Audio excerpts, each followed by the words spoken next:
जी तो अस्सलाम वालेकुम स्टूडेंट, कैसे हैं आप सब लोग। उम्मीद करता हूँ आप लोग खैरियत से होंगे। आज के लेक्चर के अंदर हम डायमेंशंस को डिस्कस करेंगे। बच्चों, डायमेंशन क्या है? किसी भी फिजिकल मिकदार की अलामत को स्क्वायर ब्रैकेट से जाहिर करना। देखें बच्चों, हमारे पास अगर कोई फिजिकल मिकदार है उसको हम स्क्वायर ब्रैकेट से जाहिर कर रहे हैं, तो जो हम उस फिजिकल मिकदार की अलामत को स्क्वायर ब्रैकेट से जाहिर कर रहे हैं उस चीज को हम बोलते हैं डायमेंशन। जैसा कि हम जानते हैं कि मास हमारे पास एक फिजिकल मिकदार है, उसको जाहिर करने के लिए हम एम इस्तेमाल करते हैं। तो अगर हम एम को इस स्क्वायर ब्रैकेट के अंदर लिख देंगे तो ये हमारे पास मास की डायमेंशन बन जाएगी। इस तरह लंबाई, उसके लिए हम एल इस्तेमाल करते हैं। अगर हम एल को स्क्वायर ब्रैकेट के अंदर लिख देंगे तो ये उसकी डायमेंशन बन जाएगी। इसी तरह टाइम के लिए हम टी इस्तेमाल करते हैं। तो बच्चों, अगर हम टी को स्क्वायर ब्रैकेट के अंदर लिख रहे हैं तो ये टाइम की डायमेंशन बन जाएगी। बच्चे, उसके बाद डायमेंशन मसावात क्या होती है? किसी भी फिजिकल मिकदार को उसके डायमेंशनल फार्मूले से जाहिर करना। बच्चों, इसमें मेन चीज क्या है? किसी भी फिजिकल मिकदार को उसके डायमेंशनल फार्मूले से जाहिर कर देना हमारे पास क्या कहलाता है? डायमेंशन मसावात। जैसा कि मिसाल के तौर पर हमारे पास एक्सीलरेशन है एल टी माइनस टू, इसको हमने स्क्वायर ब्रैकेट के अंदर लिख दिया तो ये हमारे पास एक्सीलरेशन की डायमेंशन बन गई। जी तो बच्चों, अब इस पार्ट के अंदर हम मुख्तलिफ फिजिकल मिकदारों के डायमेंशन को सॉल्व करना सीखेंगे। सबसे पहले जो हमारे पास फिजिकल मिकदार है वो हमारे पास है area.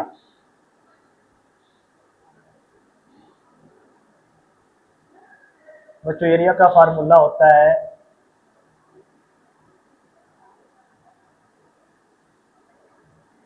Length multiply by width. अब बच्चों, हमारे पास जो लेंथ है वो एक लंबाई है, उसके लिए क्या आ गया? Capital L. और विड्थ के लिए क्या आ गया? वो भी एक लंबाई है, उसके लिए क्या आ गया? Capital L. बच्चों, जब एल एल से मल्टीप्लाई होगा तो क्या बन जाएगा? L square. ये हमारे पास आ गए एरिया के डायमेंशन है। बच्चों, आगे हमारे पास वॉल्यूम है। वॉल्यूम बराबर क्या होता है? Length length multiply by width multiply by height. तो बच्चों, अब हमारे पास लेंथ, विड्थ और हाइट तीनों ही हमारे पास लंबाइयां हैं, तो उसके लिए क्या आ जाएगा हमारे पास? लेंथ के लिए भी एल आ जाएगा, विड्थ के लिए भी एल आ जाएगा और हाइट के लिए भी एल आ जाएगा। इनको मल्टीप्लाई करेंगे तो ये क्या बन जाएगा? L cube. ये हमारे पास आ गए वॉल्यूम के डायमेंशन। बच्चों, आगे बढ़े तो हमारे पास डेंसिटी के डायमेंशन हमने फाइंड करने हैं। डेंसिटी बराबर होती है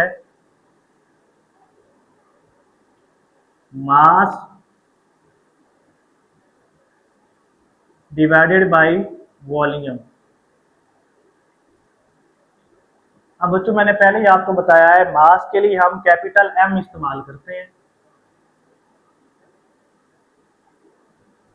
और वॉल्यूम के लिए क्या आ गया? ये भी हमने निकालने हैं एल की पावर 3। अब बच्चों देखें, नीचे एल की पावर 3 जमा किया है, जब ये ऊपर आएगी तो क्या हो जाएगी? एम एल की पावर -3। ये हमारे पास डायमेंशन आ गए डेंसिटी के। बच्चों, इसके बाद हमने फाइंड करने हैं वेलोसिटी के डायमेंशन। वेलोसिटी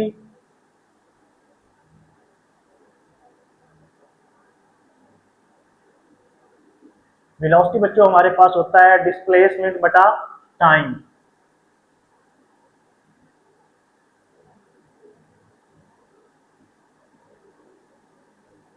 मिनट बटा टाइम। अब बच्चों, अगेन यहाँ पर बात समझें, डिस्प्लेसमेंट भी हमारे पास एक फासला है, एक लंबाई ही है। तो बच्चों, उसके लिए क्या आ गया? Capital L. और टाइम के लिए क्या आ गया? Capital T. अब बच्चों देखें, नीचे ये टी की पावर क्या है? +1 है। जब ये टू नीचे टी जो है, बच्चे देखिए नीचे जो पावर है हमारे पास टी की क्या है? +1। जब ये टी ऊपर आएगा तो इसकी पावर क्या हो जाएगी, एल टी माइनस वन। ये हमारे पास डायमेंशन आ गए वेलोसिटी के। बच्चों आगे हमारे पास हैं एक्सेलरेशन के डायमेंशन। बच्चों हमारे पास जो एक्सेलरेशन है वो बराबर होता है वेलोसिटी बटा टाइम। बच्चों वेलोसिटी के हमने निकालने हैं, अभी हमारे पास मौजूद है, वो क्या है, एल टी माइनस वन। और नीचे फिर क्या आ रहा है, टाइम, उसके लिए क्या आ गया दोबारा हमारे पास टी।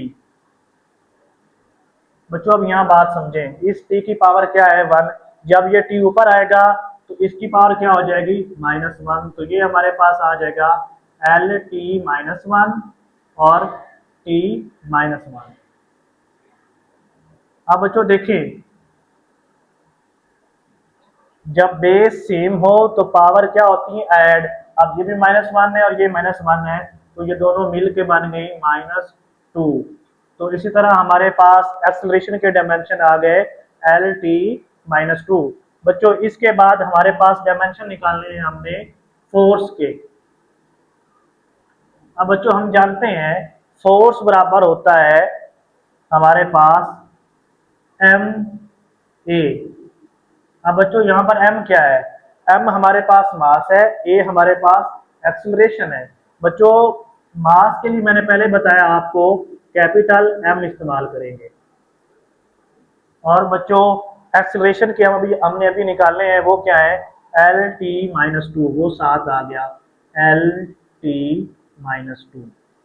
बच्चों इसको हमने मिला के लिख देना है M L T minus to.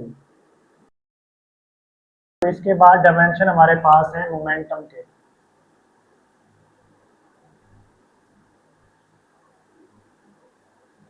बच्चों मोमेंटम हमारे पास होता है मास मल्टीप्लाई बाय वेलोसिटी। अब देखिए बच्चों, मास आ रहा है तो उसके लिए क्या आ जाएगा, कैपिटल एम। वेलोसिटी के डायमेंशन हमने निकाले थे, वो है एल टी माइनस वन, वो साथ आ गए एल टी माइनस वन। इनको मिला के लिख दिया तो ये बन गया M L T minus one. ये हमारे पास डायमेंशन आ गए मोमेंटम के। बच्चों इसके बाद हमारे पास डायमेंशन है वर्क और एनर्जी। बच्चों एक बात याद रखें, वर्क और एनर्जी दोनों के जो डायमेंशन है ना वो सेम है। बच्चों हमारे पास वर्क होता है force multiply by displacement.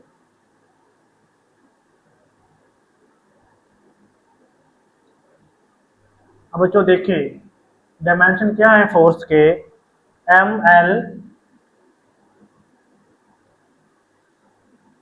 T minus to.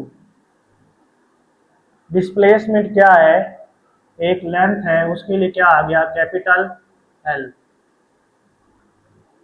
अब यहाँ एल जब एल से मल्टीप्लाई होगा तो ये बन जाएगा M L square T minus two.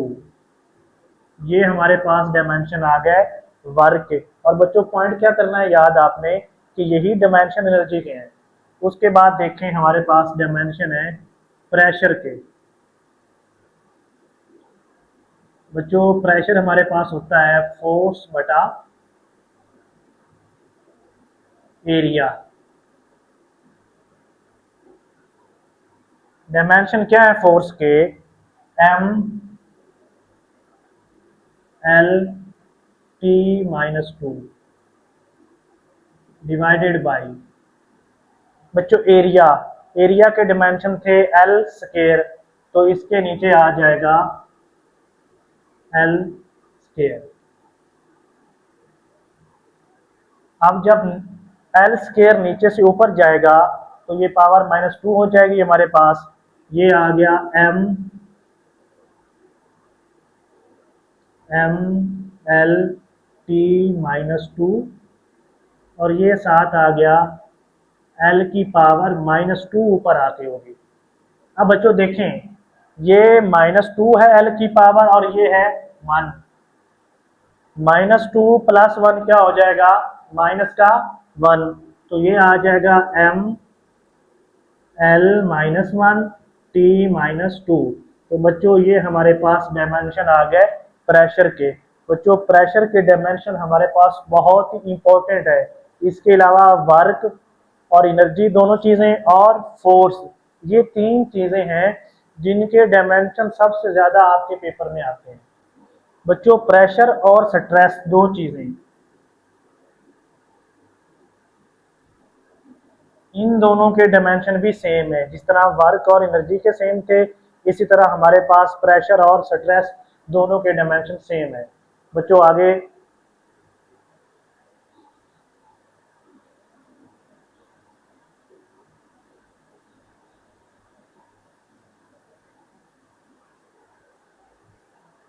ये तो बच्चों इसके बाद हमें डिस्कस करना है पावर के डायमेंशंस को। बच्चों पावर का फार्मूला होता है वर्क बटा टाइम। अब बच्चों वर्क के डायमेंशन और एनर्जी के सेम थे, उसके आए हैं m l² t-2 और नीचे बच्चों आ गया t टाइम का। अब बच्चों देखें, ये जब नीचे से ऊपर आएगी पावर इसकी, तो ये हो जाएगा m l² t-2। ये जो t नीचे वाला है जब ये ऊपर आया तो इसकी पावर क्या हो गई, -1। ये हो गया m l² t, ये -2 और -1 क्या हो गया, -3। बच्चों ये हमारे पास डायमेंशन आ गए पावर के। ये तो बच्चों इसके बाद हमें डिस्कस करनी है टार्क। टार्क क्या होता है, R×F। बच्चों R हमारे पास एक लेंथ है, एक लंबाई है, उसके लिए क्या आ गया, कैपिटल L। और फोर्स के लिए उसके डायमेंशन आ गए m l t-2। बच्चों आप जब इनको मिलाएंगे तो ये क्या हो जाएगा, m l² t-2। ये हमारे पास डायमेंशन आ गए टॉर्क। बच्चों लास्ट पर है स्ट्रेन के डायमेंशंस। बच्चों बहुत ही अहम क्वेश्चन है स्ट्रेन के डायमेंशन। स्ट्रेन का फार्मूला होता है चेंज इन लेंथ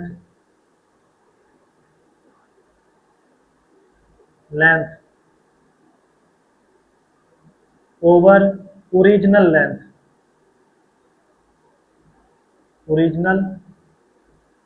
लेंथ। अब बच्चों देखें, चेंज इन लेंथ भी एक लंबाई है, ओरिजिनल लेंथ भी एक लेंथ लंबाई है, तो उसके लिए क्या आ गया, L/L। अब बच्चों L L से कट गया तो इसके डायमेंशन खत्म हो गए। तो स्ट्रेन क्या है हमारे पास, बच्चों ये हमारे पास डायमेंशन लेस है।